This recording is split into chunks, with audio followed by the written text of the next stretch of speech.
Dia juga barusan dipecat dari PDIP. Dari wawancara itu, diketahui ternyata Agwan mengatakan bahwa Jokowi meminta 12 pengusaha itu untuk berinvestasi di IKN. Koar-koar dari awal tentang IKN. Banyak investor antre panjang. Ternyata cuma pepesan kosong. Dan untuk menyelamatkan muka Jokowi, maka dipanggillah para konglomerat itu untuk membantu pembangunan.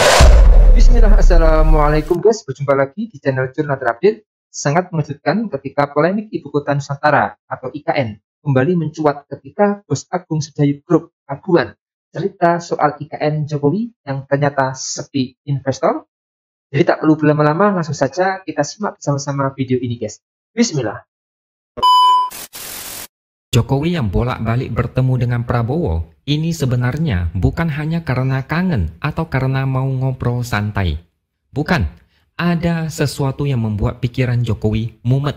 Tidak bisa tenang menikmati masa pensiun. Semua orang tahu ada yang janggal dari gerak-gerik Jokowi, tapi tidak banyak yang tahu apa yang sebenarnya terjadi. Setiap kali Jokowi bertemu tokoh-tokoh tertentu, terutama Prabowo, selalu ada kabar politik yang besar. Tiba-tiba kemarin Tempo merilis majalah Tempo yang isinya cukup mengejutkan, sekaligus berani. Ada satu wawancara khusus dengan Agwan. Kalian mungkin sudah tahu siapa dia. Dia adalah pemilik Agung Sedayu Group. Dia juga ditunjuk menjadi pimpinan konsorsium Nusantara yang terdiri dari 12 taipan. Di IKN ada satu hotel besar berlantai 9 yang letaknya tidak jauh dari istana kepresidenan IKN. Hotel itu dibangun oleh mereka dengan dana patungan.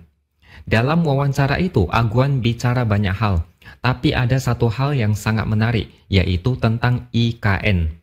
Kalian sudah tahu ya, dulu Jokowi pernah memboyong rombongan taipan dan konglomerat besar Indonesia pada 21 September lalu, dengan investasi awal kabarnya sekitar 20 triliun. Dari wawancara itu, diketahui ternyata Agwan mengatakan bahwa Jokowi meminta 12 pengusaha itu untuk berinvestasi di IKN. Tujuannya adalah untuk menarik investor asing agar mau menanamkan modal di IKN.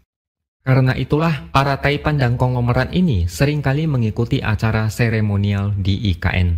Kata Agwan, ini buat show. Kalau mau jualan tapi kamu sendiri enggak beli, orang luar enggak mau beli. Dari pernyataan ini, ada kesan investor asing masih ogah investasi di IKN. Sehingga Jokowi kayak terpaksa meminta tolong kepada mereka agar mau investasi di IKN. Sebagai pancingan agar investor luar melihat IKN ini sangat diminati. Ucapan ini bisa juga diartikan bahwa Jokowi kebingungan dengan proyek IKN ini. Padahal awalnya dia kaget jumlah investor membludak sampai oversubscribe. Jokowi juga pernah bilang bakalan ada investasi besar dari Dubai atau Abu Dhabi di IKN. Tapi kelanjutannya gimana? Tidak ada kejelasan. Jangan-jangan malah tidak ada. Semua cuma klaim dari Jokowi. Ketika Agwan ditanya kenapa dia mau investasi di IKN, dia menjawab mereka harus menjaga wajah presiden, harus menghadapi investor luar negeri. Mereka diminta mengerjakan dalam 9 bulan dan proyeknya harus jadi. Mereka babak belur.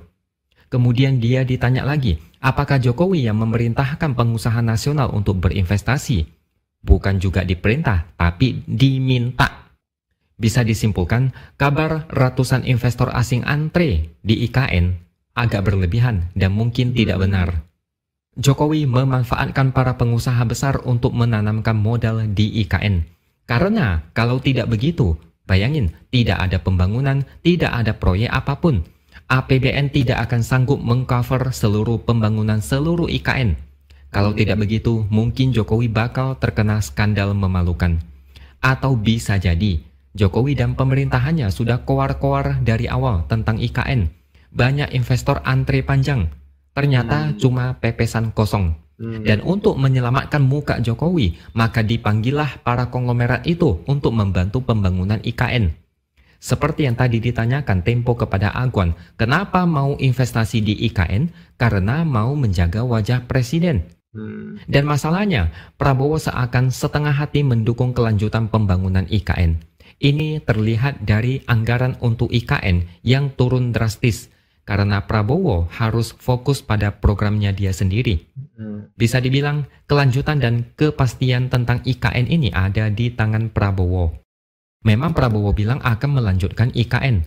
Dia menargetkan akan berkantor di IKN pada 17 Agustus 2028 atau paling lambat 17 Agustus 2029. Tapi kalau sampai IKN ini mangkrak atau banyak masalah atau ada situasi yang membuat IKN ini terhambat, maka Jokowi akan menjadi tokoh utama yang akan dihajar secara politik. Dengan investigasi dari majalah Tempo ini, para netizen semakin geram dengan Jokowi. Daya rusak yang ditinggalkan Jokowi ternyata sangat besar di luar batas.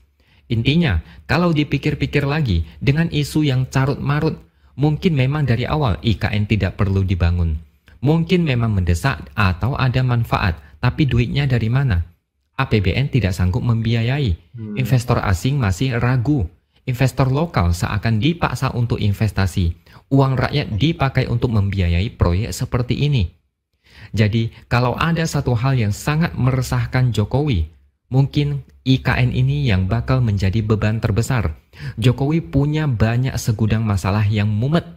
Mungkin ini sebabnya Jokowi tidak bisa duduk diam di Solo.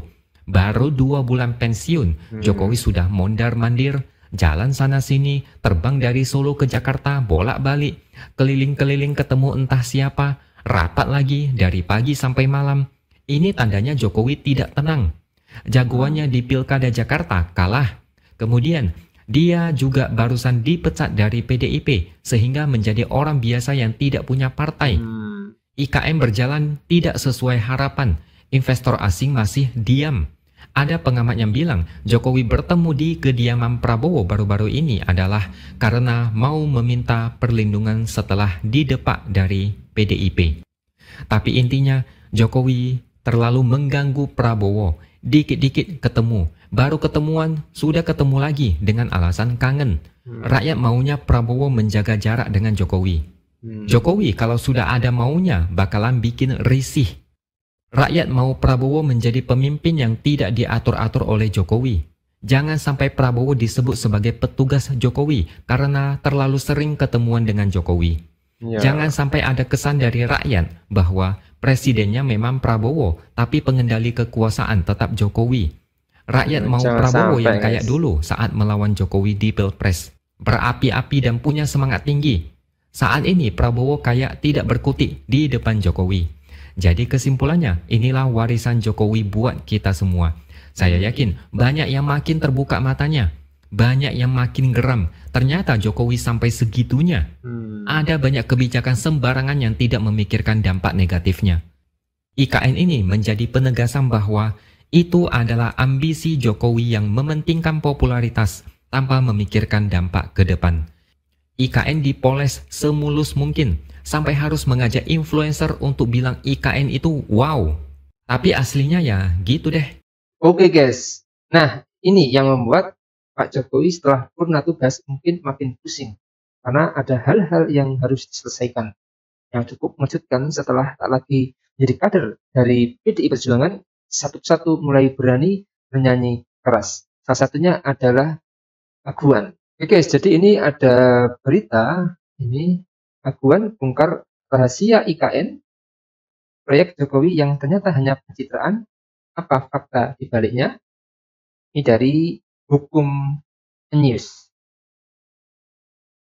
Polemik seputar ibu kota Nusantara kembali mengemuka. Kali ini berkat pernyataan mengejutkan dari salah satu taipan ternama Subianto Kusuma alias Aguan. Dalam wawancaranya dengan Tempo, Aguan mengaku terlibat dalam proyek strategis nasional ini hanya untuk menjaga wajah Presiden Joko Widodo. Pernyataan tersebut langsung memicu gelombang kritik. Pengamat politik Rocky Gerung menilai pengakuan Aguan semakin menguatkan anggapan bahwa IKN hanyalah mimpi kosong Jokowi. Dalam kanal YouTube-nya, Rocky Gerung dengan lantang menyebut proyek IKN tidak lebih dari strategi pencitraan yang jauh dari kenyataan. Kan itu sudah jadi bahan pertarungan setahun lalu.